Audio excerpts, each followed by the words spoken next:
So it's a series on shame. It's the soul of shame. And what we said is shame is the most human of primitive, or the most human emotion. Right? It's very primitive in how it exists in all of us. In fact, last week I said it's more than an emotion, it's a condition. It's an entrenchment in our hearts and our minds. That's what shame is, an entrenchment in our hearts and minds. The soul of shame. We said it's a lot like baggage. It's the baggage we don't want to carry, but we do carry, and we carry it in all of our lives, and it affects all of our relationships. That's the way shame works. It's the things that have happened to us, the things in our past, the things that we've experienced, the regrets that we have, the moments of humiliation in our life, the hard things, our past and our pain are often defined in this shame. Shame has a source, is what we said. And all we're doing is talking about it, walking through it, wrestling with it. In fact, if you're taking notes, you get your Bethlehem Church out, you get your note sheet out, let me get you caught up on where we were last week. And sometimes you know when you hit a chord. What I mean by that is the Spirit is kind of leading you where you're at. And obviously, after all the response we've had from this past week in the conversational shame, we know we hit a chord and God is leading us in this direction. So here is kind of the way we're defining it. This is Jason's words around the phenomenon of shame. Shame is the unshakable internal testimony that we don't measure up, and the corresponding fear that others will discover that we're less than, that we're inferior, that we're not good enough, that we're worthless because of things that have happened, because of things we've done, because of things that we've been a part of. I know all these things are true, but I just don't know if they apply to me. And we have this sense. Point blank, it becomes the story we tell ourselves about ourselves. That's shame. Brene Brown, author, in her book, Daring Greatly, she has a most viewed TED Talk. You can see it on YouTube. She writes not from a necessarily biblical perspective, but she talks about the phenomenon of shame culturally, Brene Brown. And she does years and years of research and talks about how shame is the undercurrent of why people never reach their potential, live out purpose, and have healthy relationships. And she says that up under all of it, shame. Again, she doesn't write as a pastor. She doesn't write even from a spiritual standpoint. She writes from a sociological standpoint about shame. Daring Greatly is her book, but she makes three things. She says three things that are true, and I think they help us. They're not in your notes, but here's why we're having this conversation. She says, when it comes to shame, you just have to own this. We all have it.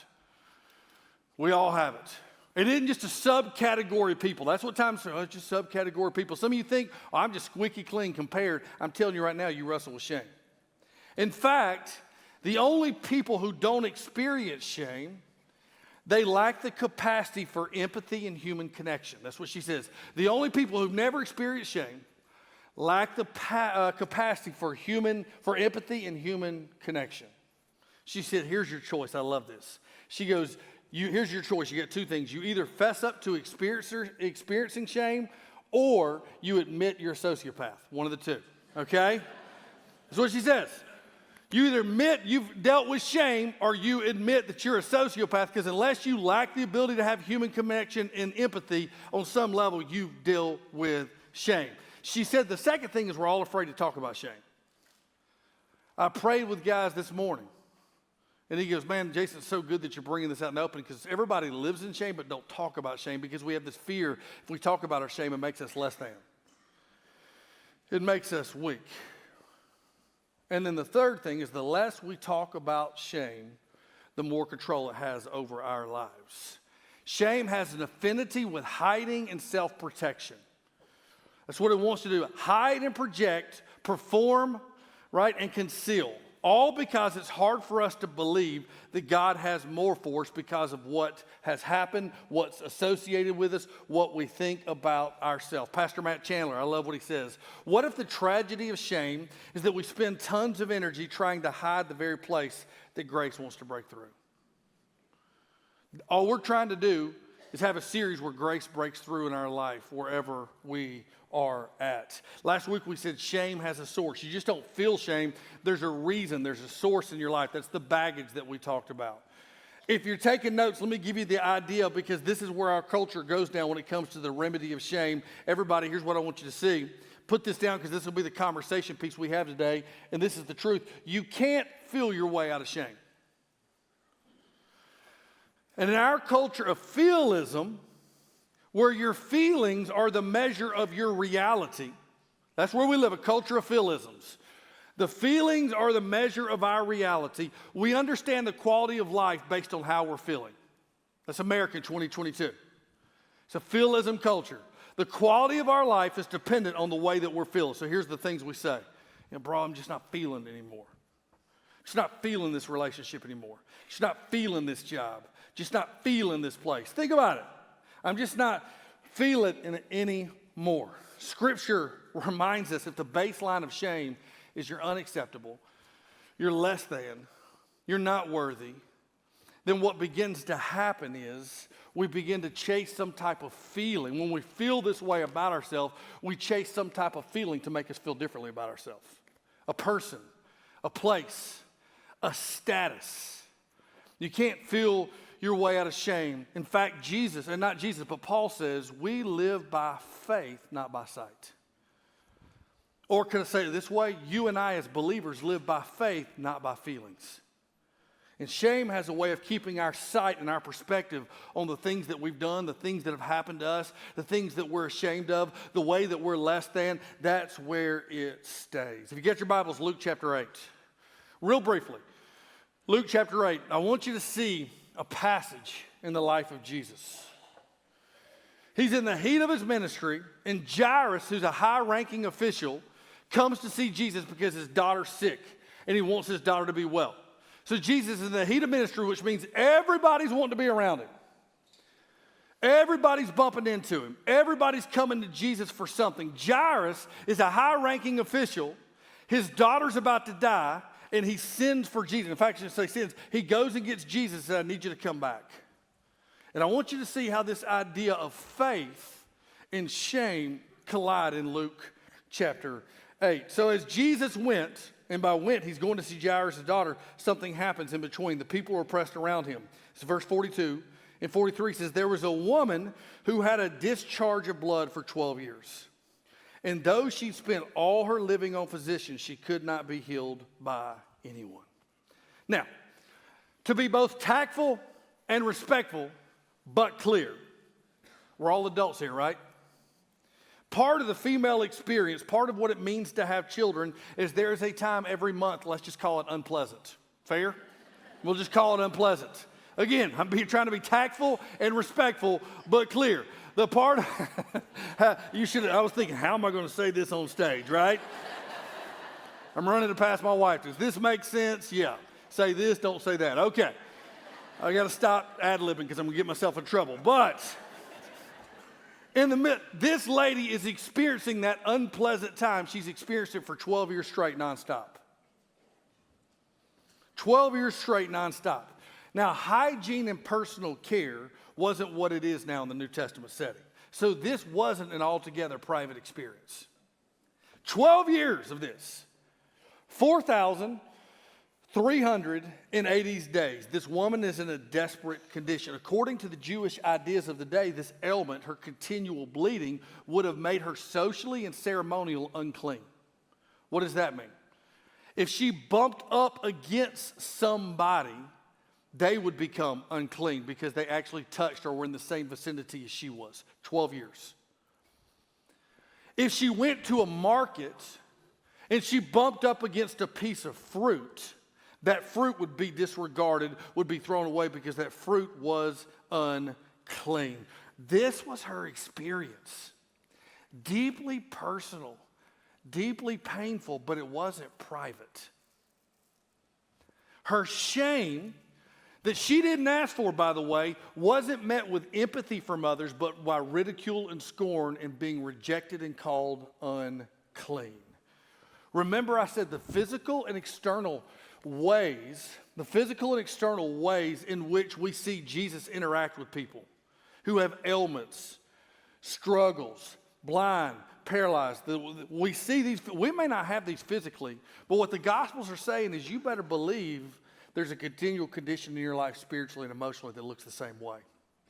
There's an ailment that happens. And so here's what I want you to put down. Shame wasn't her identity.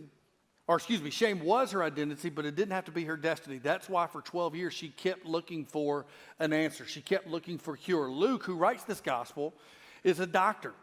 And so he says she's gone everywhere she can to find help. To every doctor, here's what I want you to put down. This is the way shame functions in our life. Shame doesn't exist simply as a passive emotion. It's a proactive condition. Passive emotion, that's not what shame is. It's a proactive condition. Let me explain that. It's a little technical, but if you'll get it, it'll set you free. It's not a passive emotion. I feel bad about myself. I feel inferior. I feel worthless. That's what a passive emotion, this is the way I feel. Shame's more of a chronic condition, a reoccurring belief, a thought pattern that's triggered in our mind. And so it's not that I feel bad, or it's not that I feel like I'm worthless, or I feel like I'm inadequate, or I feel like I'm unlovable. It's that I am inadequate because of this. I am less than because of this. I am worthless because of this. And because it exists as a chronic condition, and we believe this, we're always looking, like I said, to find a remedy somewhere. This lady's been looking for it. One of the young ladies on our staff, Chevis, phenomenal story. She goes, Jason, here's the way shame works. It exists as internal chaos in your soul. She goes, you always feel like you're in motion, covering, justifying, hiding, performing, so others don't get close to you or know these things about you. 12 years this lady has lived in shame. And she went to other doctors. I mean, places you wouldn't think were crazy. Now, here's the crazy thing. The remedies and the prescriptions, everything they gave her didn't work. So I'm thinking to myself, what's the remedies and prescription? If you get to some of the old ancient texts in the Old Testament, extra biblical texts like the Babylonian Talmud, stuff that you read all the time, okay?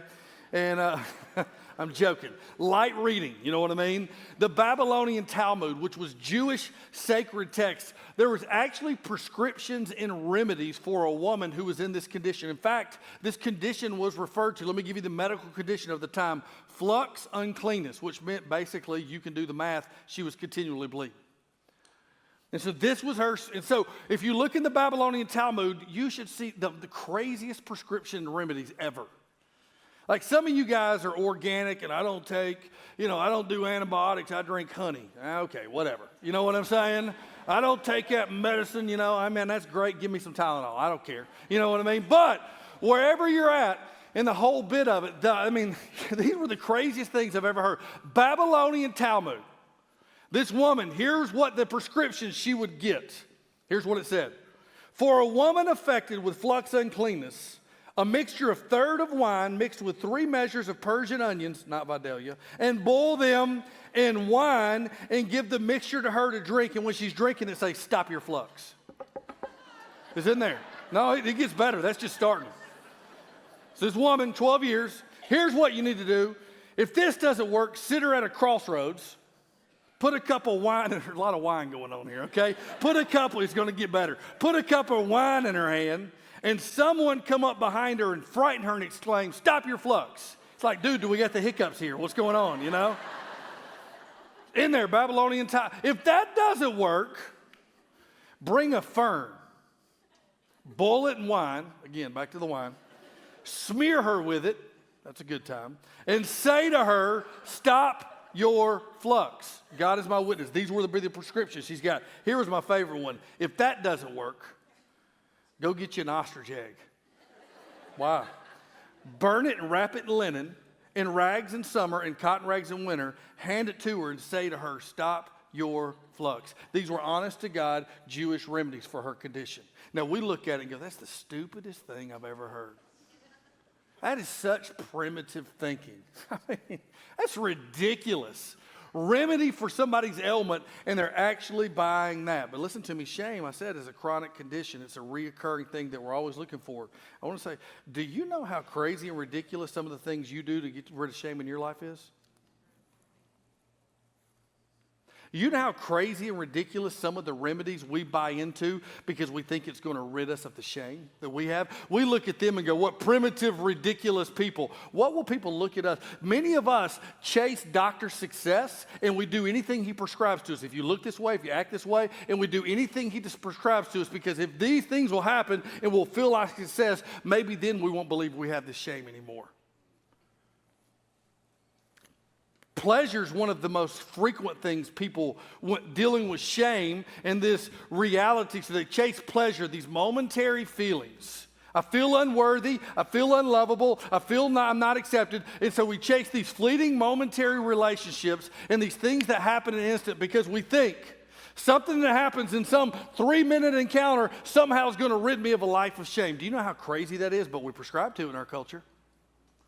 See, I'm getting personal now, right? We chase self-help around. If you look like this when you look in the mirror, if you tell yourself this, we go see Dr. Image, Dr. Religion. I put this at the end of the talk. Dr. Religion, many of you do not realize you believe you're saved by faith, but you're living by penance.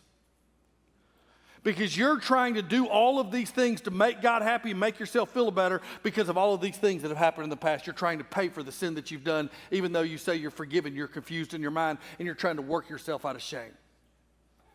We chase these remedies. We go, what primitive and stupid people. What will people look back at? Because of this shame, what we believe ourselves, what are the things we put ourselves through to get rid of that shame? Church, are you with me? Why do I say all this? Surface solutions can't cure a soul ache. Whew, and shame is a soul ache. Shame is a soul ache. She's in a desperate condition, 12 years of empty and ridiculous remedies. She comes toward Jesus. Pick up with me. Here's what it says. She came up behind him, pause, because she's not worthy at all to be in public, to be around anybody. She's probably got a hood over her head, concealing who she is, just trying to kind of get close and take a swipe. She's unclean. Jesus is clean. And she touched the fringe of his garment, and immediately her discharge of blood ceased. And Jesus says, who was it that touched me? When all denied it, Peter said, Master, the crowd surround you and are pressing on you. But Jesus said, no, this is good right here. Someone touched me, for I perceive the power has gone out from me. She wanted to do this in secret because of her circumstance. She didn't want to openly approach Jesus. So she comes up behind, reaches out, and immediately when she touches him in faith, her blood discharge is ended, but Jesus also simultaneously feels the power go out from him. Feels the power go out from him. Now Peter's there, and he's like, what are you talking about, Jesus? There's a ton of people. Jesus is like, somebody touched me. This is the whole talk right here, the next 3 minutes. Somebody touched me. There's a ton of people around you. But Jesus says there's a difference between casual contact with Jesus and when you reach out in faith to Jesus.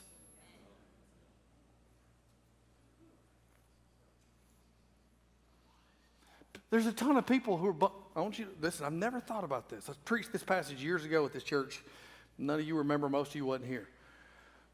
I never thought about this. Do you realize, there's hundreds and thousands of people wanting to get a piece of Jesus. I need you to hear me right here.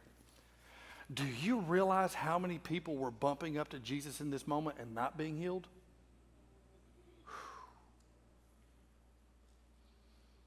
I want you to think about that for a second. Do you realize how many people were bumping against you? There's a difference, Bethlehem, between bumping into Jesus and reaching out to him in faith. There's a difference in the moment about believing things about Jesus, which we're great at in the South, where the little bit of religion still lives in our society, little bit. In the Bible Belt, we can tell you about Jesus. We can sing songs about Jesus. We can, all of these type things. This woman doesn't bump into Jesus casual. She reaches out in faith. Belief is casual. Faith is when belief begins to happen in motion and it pushes us forward. The story gets real good here, but don't miss that. I'm telling you right now, there's a bunch of people that bump up to Jesus but never reach out to him in faith. That's the difference. Knowing about and actually believing in faith, two different realities. There's a lot of, what did Jesus say? Many of you cast out demons in my name, and you do this in my name, and you preach in my name, but I don't know you. Why? Because you can know a lot about Jesus without reaching out and touching him in faith. And when the woman saw that she was not hidden, now that's powerful. Up to this point, the last 12 years, she lived her life hidden. She now knows she's not hidden. She came trembling and falling down before him, declared in the presence of all the people why she had touched him and how she'd been immediately healed. And look at what Jesus says. This is so good. And Jesus said, daughter, your faith has made you well. Go in peace. So listen, she was not hidden. The only way she'd gotten around for 12 years without ridicule and scorn and being condemned was to hide who she really was, to hide what was going on in her life. She reaches out and touches Jesus, and in an instant, he calls her forward. Why does he call her forward? That's the question. See, shame makes you feel exposed. Shame makes you feel weak. Shame, you want to hide it. Shame, you're kind of trying to be somebody that, or shame, you're acting, dudes, we're like, I don't deal with shame. I don't care about my past. You do. That's why you're acting like a tough guy, because you want nobody to know that deep inside you're a hurt little boy. All right? Guys just think, well, shame's something women deal with. Oh, come on, give me a break. Shame holds us back. Shame for her made her think, who do I think I am? I got to get up behind this guy so he doesn't know who I am and just reach out and catch. Why does Jesus call her forward? That's my question. Because shame hides you. Shame exposes you. Shame makes you feel small. Shame pulls you back. But my friends, Jesus calls you forward. Why? Because he wanted to make sure she knew why she was healed, and everybody else, including us in this room, know why she was healed. He wanted to make sure she knew why. Let me tell you why she wasn't healed. She wasn't healed because she bumped up against a magic robe and got a little Jesus pixie dust on her. Not why she was healed. He wanted her to know that. You know why she wasn't healed? It wasn't because he caught a break. She caught a break by being at the right time in the right place and bumping into Jesus. This woman didn't steal a blessing. You don't steal blessings from God. It wasn't because Jesus felt bad for her. Why was she healed? Everybody listen to me. Your faith has made you well. The gospel remedy to personal shame starts and ends with faith in Jesus. It's the A to Z, not the ABCs. It's not the beginning that starts with faith and then you get to the good stuff. It never moves from faith. The gospel remedy to personal shame starts and ends with faith in Jesus. When she reaches out to him, the best she knows, Jesus calls her forward. Faith, here's what I want you to hear, is a forward motion. Shame pulls you back. When you go, many people will go, I just feel stuck in my life. I just feel stagnant in my life. Can I prescribe to you, can I suggest to you that it may be a reality of the shame that you still wrestle with? Because faith calls you forward to a different reality. Shame holds you back and says, this is who you are. And this is so big, why did Jesus, I want to go back to the verse, daughter, your faith has made you well. Why did he call her forward? He gave her a brand new identity, and when he called her daughter, he welcomed her to a new family. I want you to think about, for the last 12 years, what names had she been called? For the last 12 years, what names has she been called? Worthless, rejected, not good enough, unclean. She reaches out and touches Jesus in faith, and in that moment, what did Jesus call her? Daughter. Because not only do you have a brand new identity, you've been welcomed to a brand new family. You got a brand new surroundings. That's what Jesus is saying. I'm going to really mess with you right here. I'm going to really mess with you right here. Do you know this is the only time Jesus refers to somebody as daughter in all of the Gospels? That's it. Paul talks about sons and daughters of the king. The only time Jesus directly looks at a young lady and says, daughter, is this lady right here. Listen, just like shame isn't a passive emotion, it's a chronic condition. Faith isn't a passive decision. It's a chronic, reoccurring decision. It's a chronic condition. What do you mean? And I want to say that many of us think about faith and we think, I had faith. Like I prayed a prayer, so I had faith.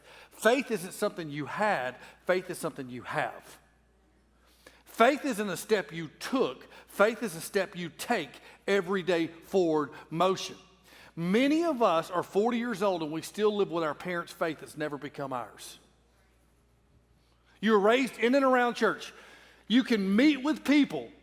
You know, they're like, I made some of the stupidest decisions of my life, but I've been in church for 20 years. Why? That's what I've just been in church for 20 years, made some of the stupidest decisions of my life I don't understand. Here's why. Your faith has never become your own. You're living off somebody else's faith. Faith is a forward motion. We're always stepping forward. Daughter, your faith has made you well. Go in peace. Now do you mean to tell you what the beauty of this? Different identity. No longer are you worthless. No longer are you rejected. No longer are you unclean. You're daughter now. That's a term of love and affection. That's who you are now. But here's where it gets ramped up. He goes, your faith has made you well. Go in peace. Can I tell you what the last 12 years of her life was with the shame of her constant bleeding? Anything but peace. How do you know you struggle with shame when you don't live a life of peace? The root of that oftentimes is shame. Woo! Go in peace. Go in peace. For 12 years you've been hiding. Right? There's no peace in hiding. There's just trying not to be found out. There's no peace in performing. There's only pressure. And I want everybody to hear me. Jesus did not say, your faith has made you well, now you're not going to go to hell. It's not what Jesus said. And many of us bought a belief system that basically Jesus gets us out of hell and we go to heaven when we die, but we still live this life full of shame. My question to you is, do you really understand what faith is? Here's what he's saying. I'm not telling you, hey, your faith is what made you well, now you won't go to hell one day. What he's saying is your reality now is going to be different because of me. If you're a follower of Jesus and you reach forward to him in faith, your reality is different. Why? Because he changes us, not just so one day when we die we have a good life, but so we live in a different identity and we have a different destiny in the here and now. Faith makes you well. You want to know what's greater than shame? What our part of the process in shame is? Here's the word right here. Faith is greater than shame.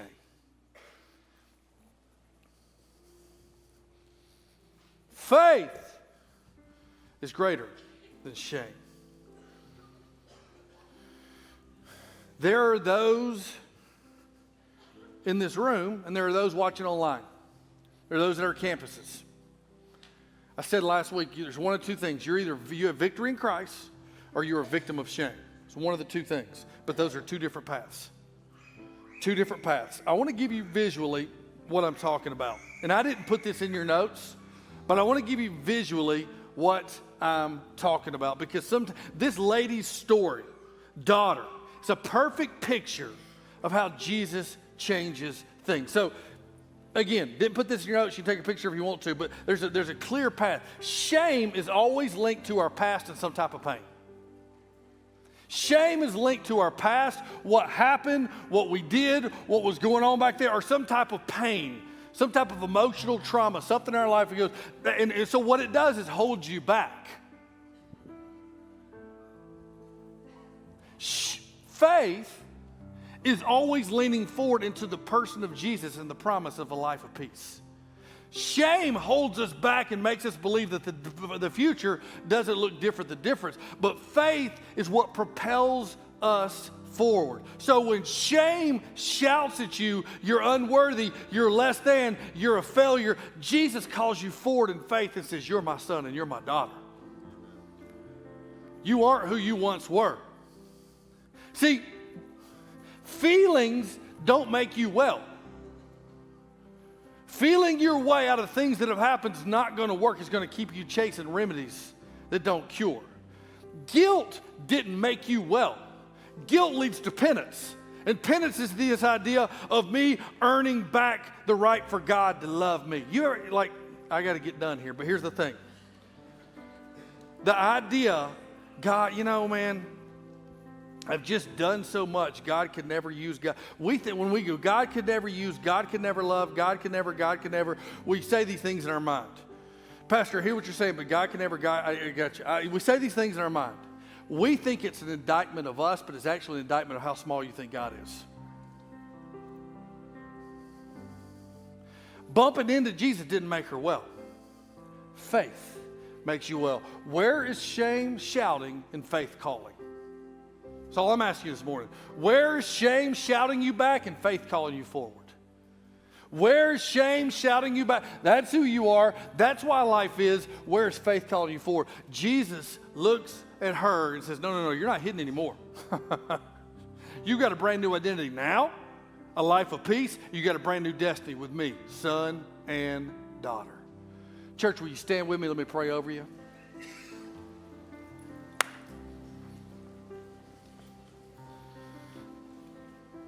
For some of you right now, here's the question. Have you ever, some of us been bumping into Jesus, but we never reached out to him in faith. This morning's that morning. Some of you been bumping into Jesus, but you never reached out to him in faith. You would say, what does that mean? That right where you're at, you go, I bumped in, I know a lot about, but I've never reached out to him in faith. Here's what that means, is that you would believe that God demonstrates his love for us, that while we were still sinners, Christ died for us. And that you would say, the best I know how, just like this lady, the best I know how, I'm reaching out to you in faith, believing I can't save myself. Just right where you're at, just in your heart, before God. You've been wrestling with this, your heart's been pounding. The best I know how, I'm reaching out to you and trusting you in faith. Save me. I don't understand all the details, all the ins and outs, but I know I've gone a lot of places to get rid of my shame and guilt. I'm trusting you. Save me. The best I know how, save me. Reach out. I'm placing my faith in Jesus. Forgive me of my sins. I'm placing my faith in Jesus. Some of us right now, South Venue, hear me, you prayed that. If you did that across our campuses as well, if you did that across our campus, well, I just want you to, nobody looking around, it's just you and I. You say, Jason, I pray. We're not going to call you down. I'm not going to embarrass you. I just want to pray for you and over you. If you prayed that with me, or you prayed that this last week because you watched this service online and you're like, I prayed that with Pastor Jason. You not let anybody know. Will you just raise your hand real high so I can see across this room? Yes, ma'am. Yes, ma'am. Yes, sir. Amen. Father, for my brothers and my sisters in this room, from the front to the back, in the South Venue as well, we pray celebration. All heaven celebrates, and we pray they know this morning, if your hand's up, the King of Kings calls you son and calls you daughter, because your faith has made you well.